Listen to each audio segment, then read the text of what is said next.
Dallas has the potential to become an epicenter of U.S. trade. For this to occur, however, there needs to be a paradigm shift in the perception of Mexico-U.S. relations and, to a lesser extent, U.S. relations with Central America.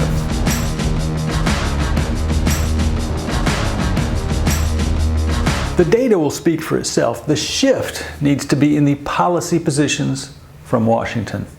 A little background. The closest thing to an epicenter today would be the twin ports of Los Angeles and Long Beach and Los Angeles International Airport. They dominate Chinese and other Asian trade. But that area is densely populated, and while by far the best equipped to deal with China and other Asian imports, a long way from the rest of the nation's population centers. In addition, China is hobbled by a trade war begun by former President Trump and continuing under current President Biden. It has gone from being the United States' top trade partner to ranking third. Just as significantly, it is hobbled by the developed world's loss of patience with its flouting of World Trade Organization rules. That opens the door for Mexico, currently the United States' top trade partner. China has slipped to third behind Canada, which has ranked first ahead of Mexico 4 of the last 5 months, according to my analysis of the latest U.S. Census Bureau data, which is through August. Mexico offers an attractiveness that China does not. U.S. trade with Mexico is relatively balanced. The United States exports almost twice as much there as it does to China. Add into the mix a political solution.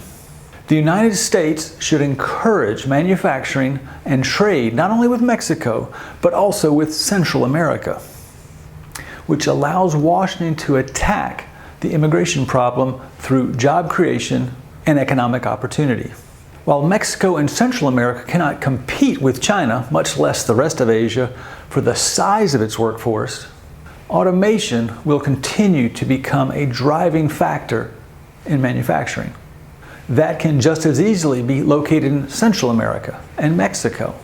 While it's true that much of Central America trade currently moves by ocean through Port Miami and Port Everglades near Fort Lauderdale, an entirely new and integrated manufacturing supply chain, particularly in automotive and aviation, would make more sense moving through Mexico, South Texas, and up through Dallas.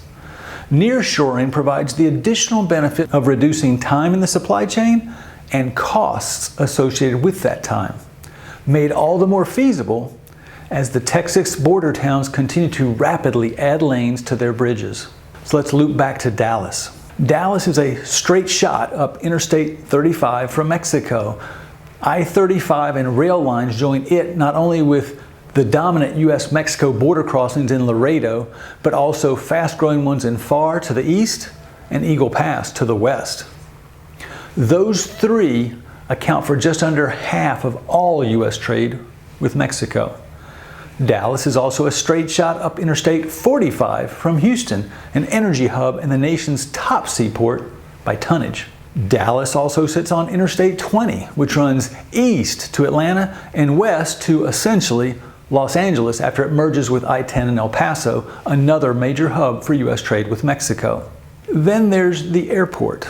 Dallas-Fort Worth International Airport is a significant hub for Asian air cargo imports, particularly those coming from Vietnam, Taiwan, and South Korea, but also China, Japan, Thailand, and Malaysia.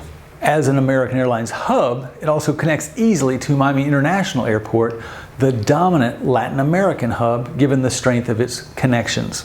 Unlike most major U.S. airports, LAX, MIA, JFK, O'Hare, DFW, already the nation's second busiest for passengers, is awash in land with room to grow. Much air cargo, not only at DFW but everywhere, travels in the belly of passenger jets in addition to all cargo freighters. So passenger traffic matters. There you have it. Proximity to Mexico, an increasingly strong U.S. trade partner, sits on I-35 and I-20 with significant rail crossings to boot, tied to Asian air cargo imports through DFW, one of the nation's busiest airports. From outside the Washington Beltway and inside the trade numbers, this is Ken Roberts, and this has been another episode of Trade Matters. Because it does. Thanks for watching, sharing, and commenting.